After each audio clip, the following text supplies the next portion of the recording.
परिचय। बच्चों, आज हम पुष्पी पादपों की शारीरिकी के बारे में जानेंगे।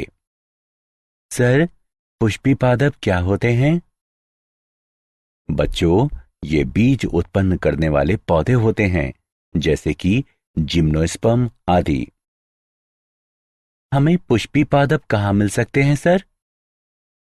पृथ्वी पर पादपों का ये सबसे प्रचुर और व्यापक समूह है। पुष्पी पादप अनेक आवासों में रेगिस्तान से लेकर ध्रुवीय क्षेत्रों तक पाए जाते हैं और इनमें पेड़, झाड़ी और शाख शामिल हैं। कोई मुझे पुष्पी पादप का उदाहरण दे सकता है? सर, लिली, ट्यूलिप, क्रॉक्स इत्यादि इसके उदाहरण हैं। शाबाश रमेश, तुमने एकदम सही बताया।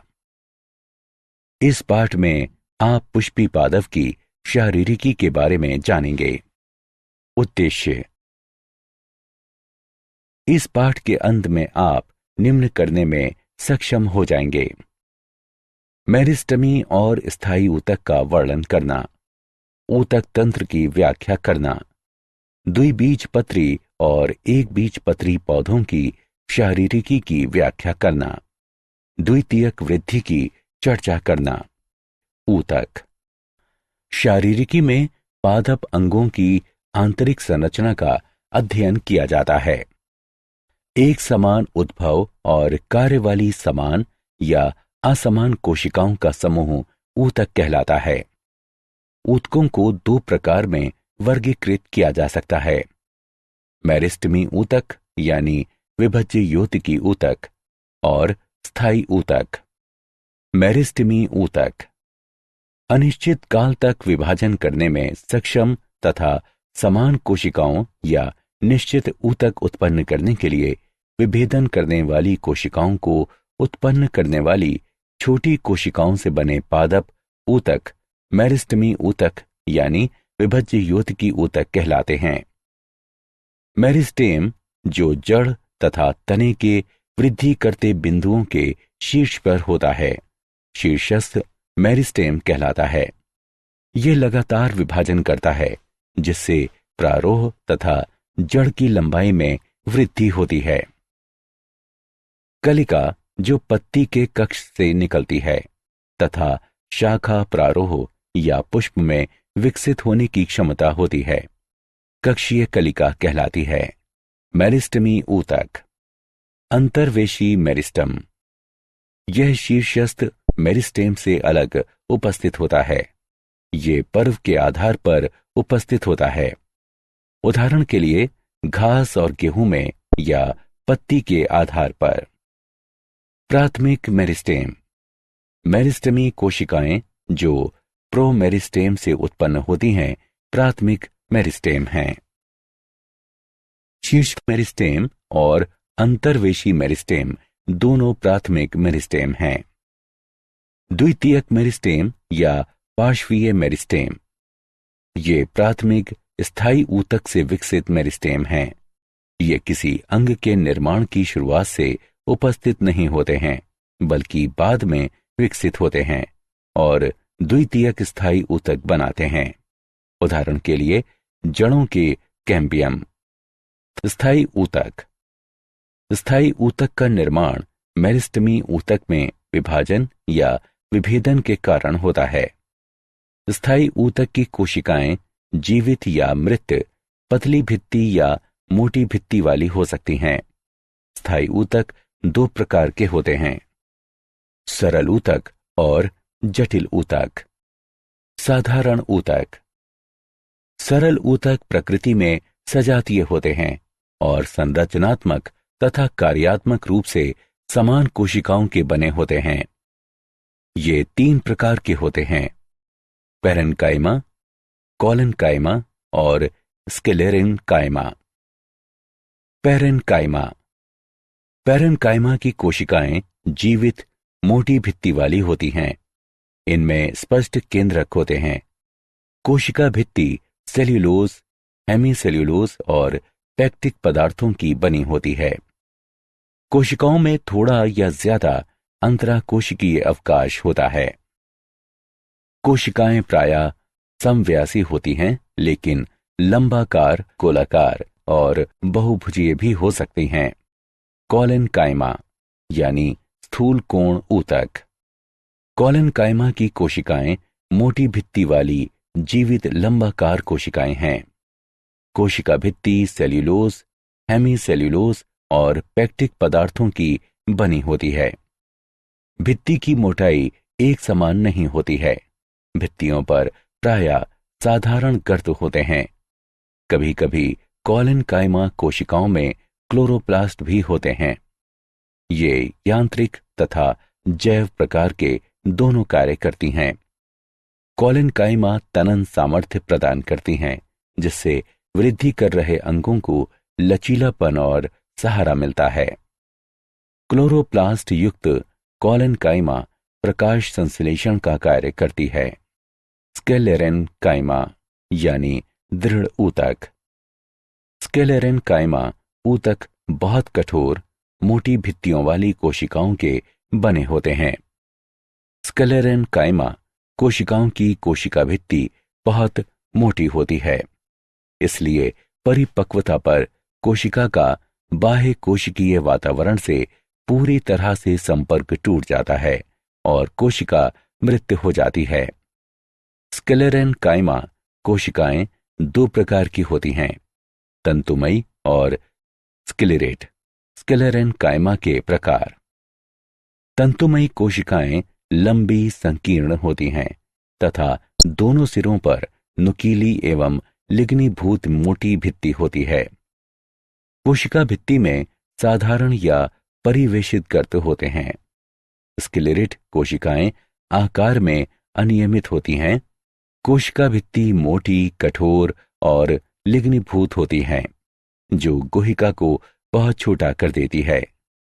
साधारण गर्त मोटी कोशिका भित्ति में पाए जाते हैं और आसान कोशिकाओं को जोड़ते हैं। मूल्यांकन। आगे बढ़ने से पहले आइए जानें कि आपने कितना सीखा। सही विकल्प को उठाकर उसके संगत स्थान पर रखें। जटिल ऊतक। जटिल ऊतक सजीव एवं निर्जीव कोशिकाओं के बने होते हैं, जो अलग अलग कार्य करती हैं। जटिल ऊतक एकल इकाई के रूप में कार्य करते हैं। जटिल ऊतक संवहन ऊतक भी कहलाते हैं। जटिल ऊतक दो प्रकार के होते हैं, जाइलम और फ्लोएम। जाइलम। जाइलम एक संवहन ऊतक है जो जड़ों से जल तथा पोषक पदार्थों को प्रारोह एवं पत्तियों तक पहुंचाते हैं। जाइलम एक चालन ऊतक है और 4 विभिन्न प्रकार के तत्वों का बना होता है। वाहिनिकाएं, वाहिकाएं, जाइलम तंतु और जाइलम पेरेन्काइमा। जाइलम के प्रकार। वाहिनिकाएं। एकल वाहिनी की अत्यधिक लंबी या नलिकाकार कोशिका है, जिसमें कठोर, मोटी और लिग्नीभूत भित्ति और एक बड़ी गुहा होती है। वाहिनिकाएं जड़ों से जल, हार्मोन एवं विलय का परिवहन तने, पत्तियों और पुष्पी भागों तक करते हैं। ये पादप काय को यांत्रिक सहारा प्रदान करते हैं। वाहिकाएं। वाहिका एक लंबी बेलनाकार नलिकाकार संरचना है, जिसमें लिग्नीभूत भित्ति और एक बड़ी केंद्र गुहिका होती है। कोशिकाएं मृत एवं जीव द्रव्य रहित होती हैं। छिद्रण प्लेटों की उपस्थिति के कारण ये वाहिनिकाएं की तुलना में जल और खनिज पदार्थों का परिवहन अधिक दक्षता से करती हैं। ये पादप काय को यांत्रिक सहारा भी प्रदान करती हैं। जाइलम के प्रकार। जाइलम तंतु। जाइलम तंतु लंबी, संकीर्ण, मोटी और लिग्नीभूत कोशिकाएं हैं। ये प्रायः दोनों सिरों पर नुकीली होती हैं। जाइलम तंतु मृत कोशिकाएं हैं। जाइलम तंतु जाइलम और पादपकाय को पूरी तरह से यांत्रिक शक्ति प्रदान करती हैं। Xylem parenchyma. जाइलम में पाई जाने वाली पेरेन्काइमा कोशिकाएं सजीव और समव्यासी होती हैं। जाइलम पैरेन्काइमा कोशिकाएं अधिकतर प्राथमिक जाइलम और द्वितीयक जाइलम में पाई जाती हैं। जाइलम पैरेन्काइमा कोशिकाएं भोजन संग्रहण का कार्य करती हैं और ऊपर की ओर जल के संवहन में सहायता करती हैं। प्राथमिक जाइलम जड़ और प्रारोह शीर्ष के प्रोकैम्बियम से प्राथमिक वृद्धि के दौरान निर्मित जाइलम प्राथमिक जाइलम कहलाता है। सबसे पहले बनने वाले प्राथमिक जाइलम को प्रोटोजाइलम यानी आदि दारू कहते हैं और ये विकृत हो जाता है क्योंकि आसपास के ऊतक लंबे हो जाते हैं। जाइलम जो अंत में निर्मित होता है मेटाजाइलम कहलाता है। फ्लोएम फ्लोएम भी जाइलम के समान संवहन ऊतक है जो कार्बनिक पदार्थों के संवहन के लिए जिम्मेदार है। प्रोकैम्बियम से निर्मित फ्लोएम प्राथमिक फ्लोएम कहलाता है और जो संवहन कैम्बियम से बनता है द्वितीयक फ्लोएम कहलाता है। फ्लोएम 4 तत्वों का बना होता है: चालनी नलिका तत्व, सहचर कोशिकाएं, फ्लोएम पैरेन्काइमा और फ्लोएम तंतु।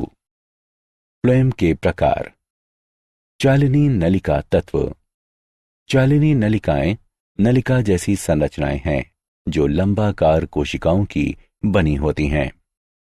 लंबवत श्रेणियों में व्यवस्थित और सहचर कोशिकाओं से जुड़ी होती हैं। इनकी भित्ति पतली और सेल्यूलोज की बनी होती है। परिपक्व चालनी नलिका में केंद्रक अनुपस्थित होता है, लेकिन परिधीय साइटोप्लाज्म तथा बड़ी रसधानी उपस्थित होती है।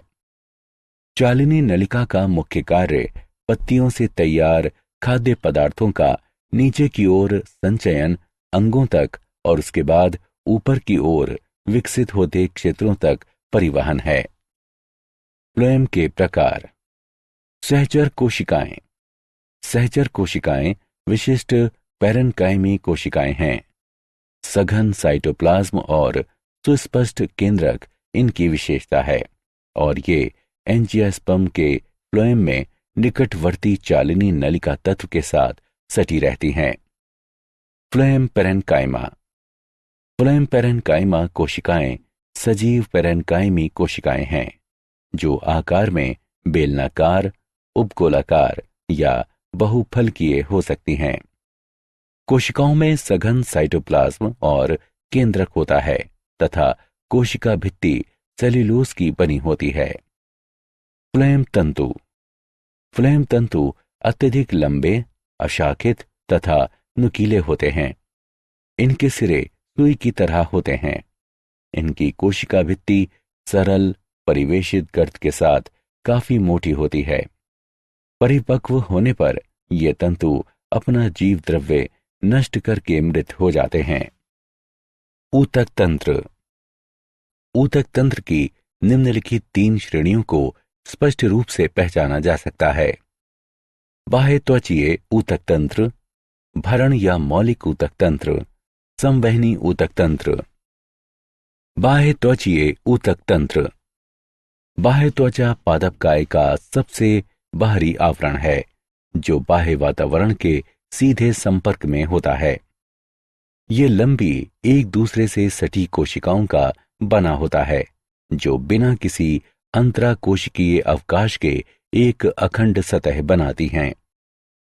बाह्य त्वचा की बाहरी भित्ति मोटी होती है और प्रायः बाह्य त्वचीय कोशिकाओं में स्रावित किए जाने वाले मोमीय पदार्थ के निक्षेपण द्वारा निर्मित क्यूटिकल द्वारा ढकी होती हैं। मरुदीभद पौधों में म्यूटिकल सबसे मोटी होती है। बाह्य त्वचीय ऊतक तंत्र। रंध्र बहुत छोटे छिद्र होते हैं जो पौधे के हरे वायवीय भागों, विशेष रूप से पत्तियों की बाह्य त्वचा में पाए जाते हैं। प्रत्येक रंध्र का छिद्र द्वार कोशिकाएं कहलाने वाली 2 सेम के आकार की कोशिकाओं द्वारा घिरा रहता है। द्वार कोशिकाएं सजीव होती हैं और इनमें क्लोरोप्लास्ट होता है। भीतरी भित्ति बाह्य भित्ति से अधिक मोटी होती है। द्वार कोशिकाएं रंध्र छिद्रों के खुलने और बंद होने के क्रम को नियमित करती हैं। अधिकतर पौधों की बाह्य त्वचा में त्वचा रोम या रोम कहलाने वाली अतिवृद्धियां होती हैं, जो अपने आकार, संरचना और कार्य में स्पष्ट रूप से भिन्न होती हैं।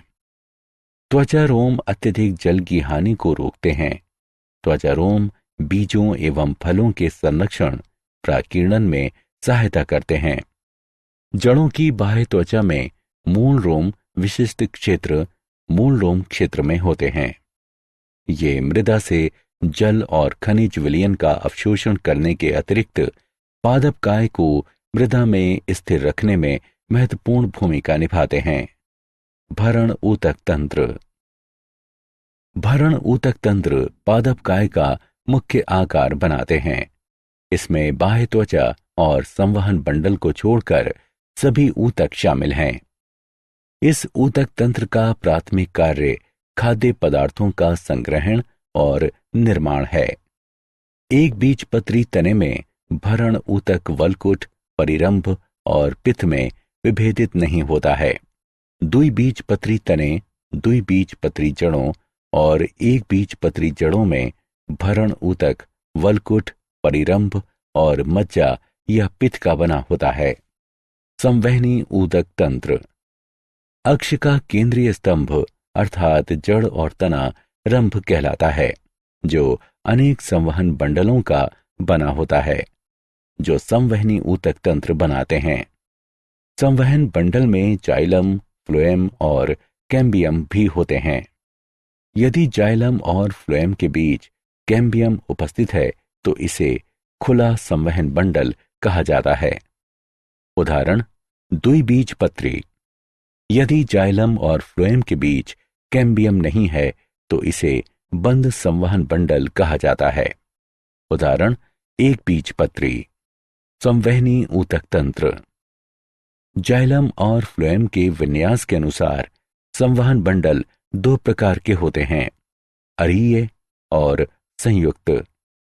जब जाइलम और फ्लोएम एकांतर तरीके से भिन्न त्रिज्या पर व्यवस्थित होते हैं तब ऐसे संवहन बंडलों को अरीय कहते हैं।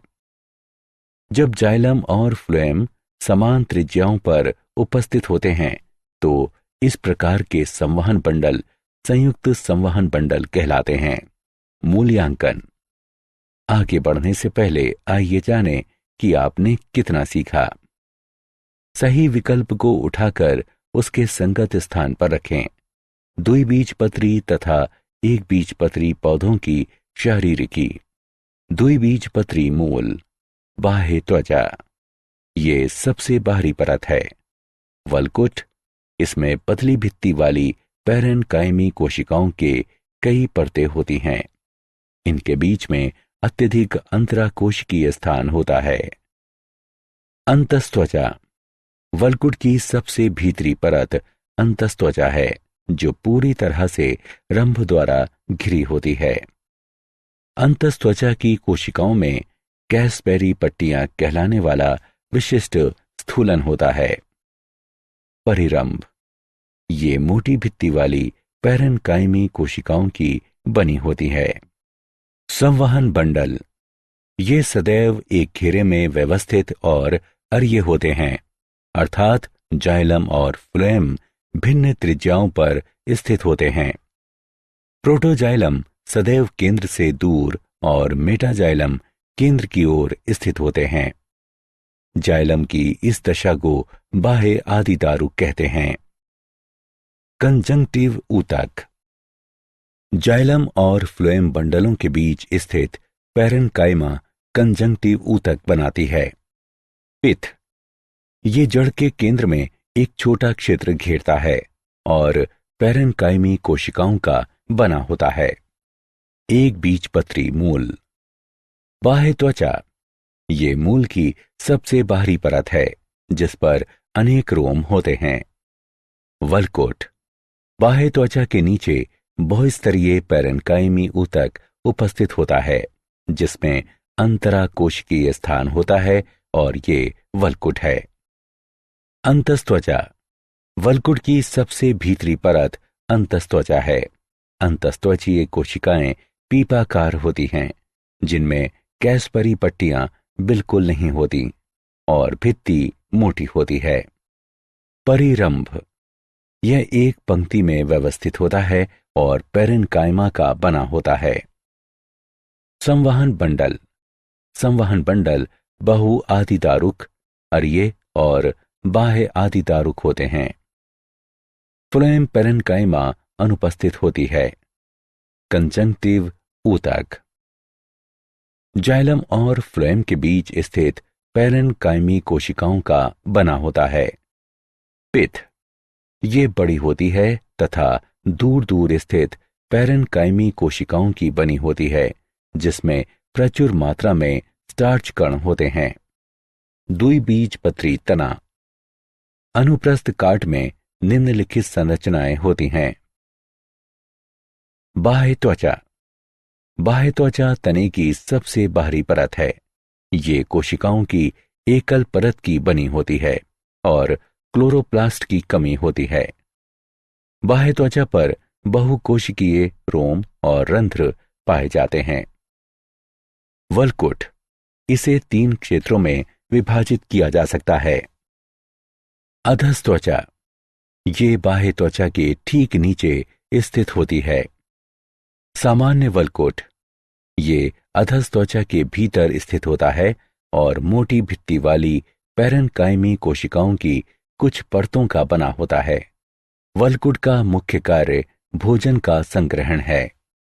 अंतस्त्वचा, ये वल्कुट की सबसे भीतरी परत है। परिरंभ, परिरंभ पेरेन्काइमी और स्क्लेरेन्काइमी दोनों कोशिकाओं की बनी एक विषम परत है। ये अंतस्त्वचा और संवहन बंडलों के बीच स्थित होती है। संवहन बंडल, ये अंतस्त्वचा के भीतर एक घेरे में व्यवस्थित होते हैं। मज्जा किरणें, कुछ परतें या 2 संवहन बंडलों के बीच स्थित बड़ी बहुभुजीय कोशिकाएं मज्जा किरणें होती हैं। पित्त, ये कोशिकाएं खाद्य पदार्थों तथा जल का संचय करती हैं। एक बीजपत्री तना। बाह्य त्वचा, यह मोटी क्यूटिकल वाली सबसे बाहरी एकल परत है। बहुकोशिकीय रोम अनुपस्थित होते हैं। अधस त्वचा, ये स्क्लेरेन्काइमी कोशिकाओं की बनी होती है। प्रायः 2-3 परत मोटी होती है और बाह्य त्वचा के नीचे स्थित होती है। भरण ऊतक, अधस त्वचा के नीचे पेरेन्काइमी कोशिकाओं का संपूर्ण द्रव्यमान भरण ऊतक बनाता है। भरण ऊतक में संवहन बंडल बिखरे रहते हैं। संवहन बंडल, प्रत्येक संवहन बंडल पेरेन्काइमी होता है और बंडल आच्छद कहलाने वाले स्क्लेरेन्काइमी कोशिकाओं के आच्छद से घिरा होता है। ये आच्छद संवहन बंडलों के ऊपरी और निचले भागों पर अत्यधिक विकसित होती है। संवहन बंडल संयुक्त बाह्य फ्लोएमी, मध्यादिदारुक और बंद होते हैं। पित्त और रंभ, एक बीजपत्री में एटेक्टोस्टील पाई जाती है। ये अत्यधिक विकसित रंभ है। एक बीजपत्री तनों में एक समान पित्त उपस्थित होती है। पृष्ठाधार, द्विबीजपत्री पत्ती। ऊपरी बाह्य त्वचा, ये एक दूसरे से जुड़ी एक समान स्तरीय पेरेन्काइमेटी कोशिकाओं की बनी सबसे बाहरी परत है। कोशिकाओं की बाहरी भित्ति पर क्यूटिकल होती है। रंध्र और क्लोरोप्लास्ट नहीं होते हैं। निचली बाह्य त्वचा, ये पतली क्यूटिकल वाली पेरेन्काइमेटी कोशिकाओं की एक एकल परत है और इनमें अनेक रंध्र होते हैं। क्लोरोप्लास्ट केवल द्वार कोशिकाओं में ही उपस्थित होते हैं। निचली बाह्य त्वचा गैसों के विनिमय में सहायता करती है। इस कक्ष के माध्यम से जल वाष्प की हानि होती है। पृष्ठाधार पत्ती यानी द्विबीजपत्री। पर्ण मध्योतक, ऊपरी और निचली बाह्य त्वचा के बीच स्थित ऊतक पर्ण मध्योतक कहलाते हैं। ये 2 क्षेत्रों में विभाजित हैं। खंभ ऊतक, कोशिकाएं लंबी होती हैं और ऊपरी बाह्य त्वचा के साथ 90 अंश का कोण बनाती हैं। इनमें क्लोरोप्लास्ट भी होता है। कोशिकाओं में अंतराकोशिकीय अवकाश नहीं होता है और वे प्रकाश संश्लेषण में भाग लेती हैं। स्पंजी पेरेन्काइमा, ये खंभ ऊतक के नीचे पाई जाती हैं। स्पंजी पेरेन्काइमा की कोशिकाएं लगभग गोलाकार या अंडाकार होती हैं तथा अनियमित क्रम में व्यवस्थित होती हैं। कोशिकाओं में क्लोरोप्लास्ट और अंतराकोशिकीय अवकाश भी होता है। अंतराकोशिकीय अवकाश गैसों के विसरण में सहायता करता है। संवहन बंडल, संवहन बंडल बहिफ्लोएमी और बंद होते हैं। ये स्पंजी पेरेन्काइमा में बिखरे रहते हैं। मध्य शिरा के संवहन बंडल सबसे बड़े होते हैं। प्रत्येक संवहन बंडल के चारों ओर पेरेन्काइमी कोशिकाओं को एक आच्छद उपस्थित होता है जो बंडल आच्छद कहलाता है। समद्विपार्श्व एक बीजपत्री पत्ती। बाह्य त्वचा, ऊपरी और निचली बाह्य त्वचा पेरेन्काइमी कोशिकाओं की बनी होती है। बाह्य त्वचा की कोशिकाओं में क्लोरोप्लास्ट नहीं होता है। ऊपरी और निचली बाह्य त्वचा दोनों पर रंध्र उपस्थित होते हैं। द्वार कोशिकाएं बाह्य त्वचीय कोशिकाएं हैं जिनमें क्लोरोप्लास्ट होता है। ऊपरी बाह्य त्वचा में कुछ बड़ी कोशिकाएं समूहों में पाई जाती हैं जो आवर्त कोशिकाएं कहलाती हैं। पर्णमध्योतक, पर्णमध्योतक खंभ और स्पंजी पेरेन्काइमा में विभेदित नहीं होता है। ये कोशिकाएं लगभग गोलाकार होती हैं और छोटे अंतराकोशिकीय अवकाश को घेरती हैं तथा अनियमित ढंग से व्यवस्थित होती हैं। इन कोशिकाओं में क्लोरोप्लास्ट होता है। संवहन बंडल, कुछ संवहन बंडल छोटे और कुछ बड़े होते हैं। प्रत्येक संवहन बंडल के चारों ओर पेरेन्काइमी कोशिकाओं की आच्छद उपस्थित होती है। संवहन बंडल संयुक्त बहिफ्लोएमी और बंद होते हैं। द्वितीयक वृद्धि, सक्रियता या पार्श्वीय मेरिस्टेम से द्वितीय ऊतक के निर्माण द्वारा पौधे के अक्ष की परिधि में होने वाली वृद्धि द्वितीयक वृद्धि है। द्वितीयक ऊतक दो प्रकार के होते हैं, संवहन कैम्बियम और कार्क कैम्बियम। संवहन कैम्बियम, संवहन कैम्बियम एक पार्श्वीय मेरिस्टेम है जो द्वितीयक ऊतक बनाता है और जाइलम एवं फ्लोएम के बीच स्थित होता है। कैम्बियमी छल्ले का बनना, द्विबीजपत्री तने में संवहन बंडल संयुक्त बहिफ्लोएमी और खुले होते हैं और एक छल्ले में व्यवस्थित होते हैं।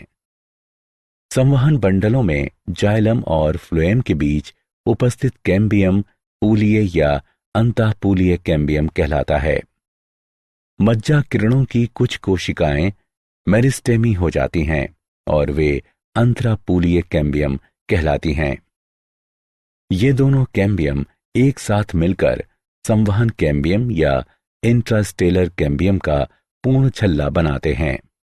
कैम्बियम छल्ले की क्रिया, संवहन कैम्बियम का छल्ला बाहरी और भीतरी दोनों तरफ की कोशिकाओं को काटता है। बाहरी कटी कोशिकाएं द्वितीयक फ्लोएम हैं और भीतरी कटी कोशिकाएं द्वितीयक जाइलम हैं।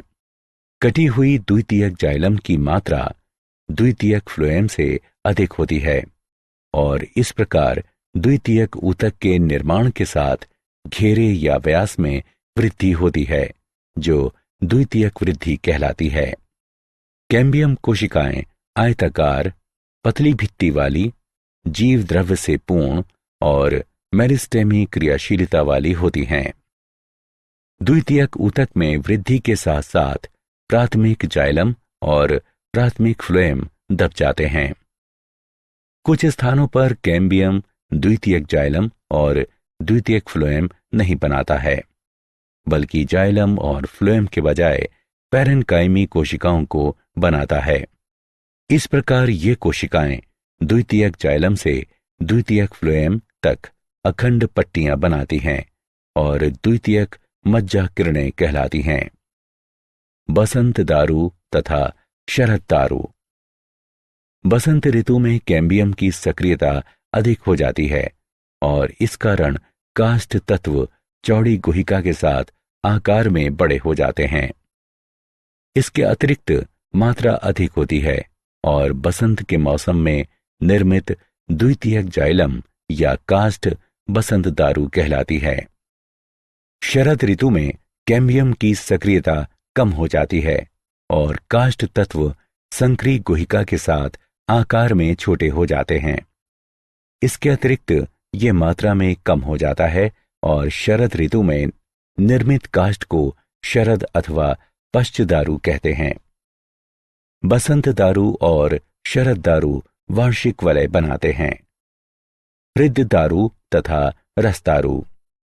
काष्ठीय पेड़ों में तने के केंद्रीय भाग का रंग गहरा होता है। ये भाग रेजिन, टेनिन, गोंद के निक्षेपण और टाइलोसिस के निर्माण के कारण कठोर और सख्त हो जाता है। ये केंद्रीय कठोर, सख्त और गहरा भाग हृद दारू बनाता है। वाहिकाओं में टाइलोसिस के निर्माण के कारण हृद दारू के संवहन कार्य बंद हो जाते हैं और इसलिए हृद दारू यांत्रिक रूप से कार्य करती है। हृद दारू का उपयोग प्रायः फर्नीचर बनाने में किया जाता है। तने का बाहरी भाग हल्के रंग का और मुलायम होता है जो जल और खनिज पदार्थों का संवहन करता है और ये रस दारू कहलाता है। इस काष्ठ का उपयोग पल्पवुड, टूल हैंडल्स आदि बनाने में किया जाता है। Cork cambium. कुछ काष्ठीय पौधों में रंभ के बाहरी भाग में नए ऊतकों के निर्माण द्वारा उनके अक्ष की परिधि में भी वृद्धि होती है। ये नए ऊतक परिचर्म कहलाते हैं। परिचर्म 3 ऊतकों की बनी होती है। कागजन। ये मेरिस्टेमी कोशिकाओं की एकल परत का बना होता है। ये द्वितीयक पार्श्वीय मेरिस्टेम भी कहलाता है जो अधस त्वचा या बाह्य वल्कुट की स्थायी सजीव कोशिकाओं से उत्पन्न हो सकता है। कोशिकाएं आयताकार और अरीय ढंग से चपटी दिखती हैं। काग। ये कोशिकाएं बाहर की ओर की कागजन कोशिकाओं के स्पर्श रेखीय और परिणतिक विभाजन के परिणाम स्वरूप बनती हैं। ये कोशिकाएं एक दूसरे से सटी रहती हैं और प्रारंभ में इनमें पतली सेल्यूलोज की भित्तियां होती हैं। जब वे परिपक्व हो जाती हैं तो धीरे धीरे सजीव पदार्थ नष्ट हो जाते हैं और कोशिकाएं अरीय, ऊर्ध्वाधर या स्पर्श रेखीय रूप से लंबी हो जाती हैं। सुबेरेन कहलाने वाले वसीय पदार्थ के विकसित होने के कारण कोशिका भित्ति मोटी हो जाती है। सुबेरेन जल के लिए अभेद्य है। काग अस्तर। पतली भित्ति वाली कोशिकाओं की परतें कागजन के अंदर की ओर बढ़कर काग अस्तर बनाती हैं। इस परत की कोशिकाएं सजीव होती हैं और इनमें सेल्यूलोज कोशिका भित्ति होती है। ये द्वितीयक वल्कुट भी कहलाता है। कुछ प्रजातियों की इन कोशिकाओं में क्लोरोप्लास्ट और स्टार्च भी हो सकता है। छाल वल्क। संवहन कैम्बियम के बाहर की तरफ के सभी ऊतक छाल वल्क बनाते हैं। छाल वल्क के 2 भाग होते हैं। बाहरी छाल वल्क। कार्क कैम्बियम के बाहर की तरफ स्थित सभी ऊतक बाहरी छाल वल्क कहलाते हैं। भीतरी छाल वल्क। कार्क कैम्बियम और संवहन कैम्बियम के बीच वाला क्षेत्र भीतरी छाल वल्क कहलाता है। वातरंध्र। वातरंध्र छाल वल्क में बने छिद्र होते हैं जिनसे होकर गैसों का आदान प्रदान होता है। प्रत्येक वातरंध्र में कार्क कैम्बियम कार्क कोशिकाएं उत्पन्न न करके अनियमित पैरेन्काइमी कोशिकाएं बनाता है जो अत्यधिक अंतराकोशिकीय अवकाश के साथ दूर दूर व्यवस्थित होती हैं। ये ढेर पूरक कोशिकाएं कहलाता है। जड़ों में द्वितीयक वृद्धि। पौधों के वृद्धि करते वायवीय भागों को शक्ति प्रदान करने और जल एवं खनिज पदार्थों की जरूरतों को पूरा करने के लिए जड़ों में द्वितीयक वृद्धि महत्वपूर्ण है। एक बीजपत्री जड़ों में द्वितीयक वृद्धि नहीं पाई जाती है। ये संवहन कैम्बियम और कार्क कैम्बियम की सक्रियता के कारण होती है। क्या आप जानते हैं? एडल्ट स्टेम सेल डिस्कवरी के लिए नोबेल पुरस्कार। इस वर्ष चिकित्सा के लिए ब्रिटेन और जापान के वैज्ञानिकों को उनकी खोज कि वयस्क कोशिकाओं को पुनः भ्रूण जैसी स्टेम कोशिकाओं के रूपांतरित किया जा सकता है, इसके लिए नोबेल पुरस्कार प्रदान किया गया। कैम्ब्रिज स्थित गर्डान संस्थान के जॉन गर्डान और क्योटो विश्वविद्यालय की सीनिया यामानाका ने उस ऊतक को बनाने के तरीकों की खोज की जो भ्रूण से कोशिकाओं को एकत्र करने की आवश्यकता के बिना ही भ्रूणीय कोशिकाओं की तरह कार्य करेगा। सारांश। आइए हमने जो कुछ सीखा है उसे संक्षेप में दोहराएं। समान उत्पत्ति और समान कार्य करने वाली समान या असमान कोशिकाओं का समूह ऊतक कहलाता है। ऊतक दो प्रकार के होते हैं, मेरिस्टेमी और स्थायी। सरल ऊतक प्रकृति में समजातीय होते हैं और संरचनात्मक एवं कार्यात्मक रूप से समान कोशिकाओं के बने होते हैं। सरल ऊतक तीन प्रकार के होते हैं, पैरेन्काइमा, कालेन्काइमा और स्क्लेरेन्काइमा। जटिल ऊतक सजीव और निर्जीव कोशिकाओं के बने होते हैं जो अलग अलग कार्य करते हैं। जटिल ऊतक दो प्रकार के होते हैं, जाइलम और फ्लोएम। ऊतक तंत्र की तीन श्रेणियां हैं जो बाह्य त्वचीय, भरण और संवहन ऊतक तंत्र हैं। सक्रियता या पार्श्वीय मेरिस्टेम से द्वितीयक ऊतक के निर्माण द्वारा पौधे के अक्ष की परिधि में होने वाली वृद्धि द्वितीयक वृद्धि कहलाती है। बसंत में कैम्बियम की सक्रियता अधिक होती है और शरद ऋतु में कैम्बियम की सक्रियता कम हो जाती है। बसंत दारू और शरद दारू वार्षिक वलय बनाते हैं।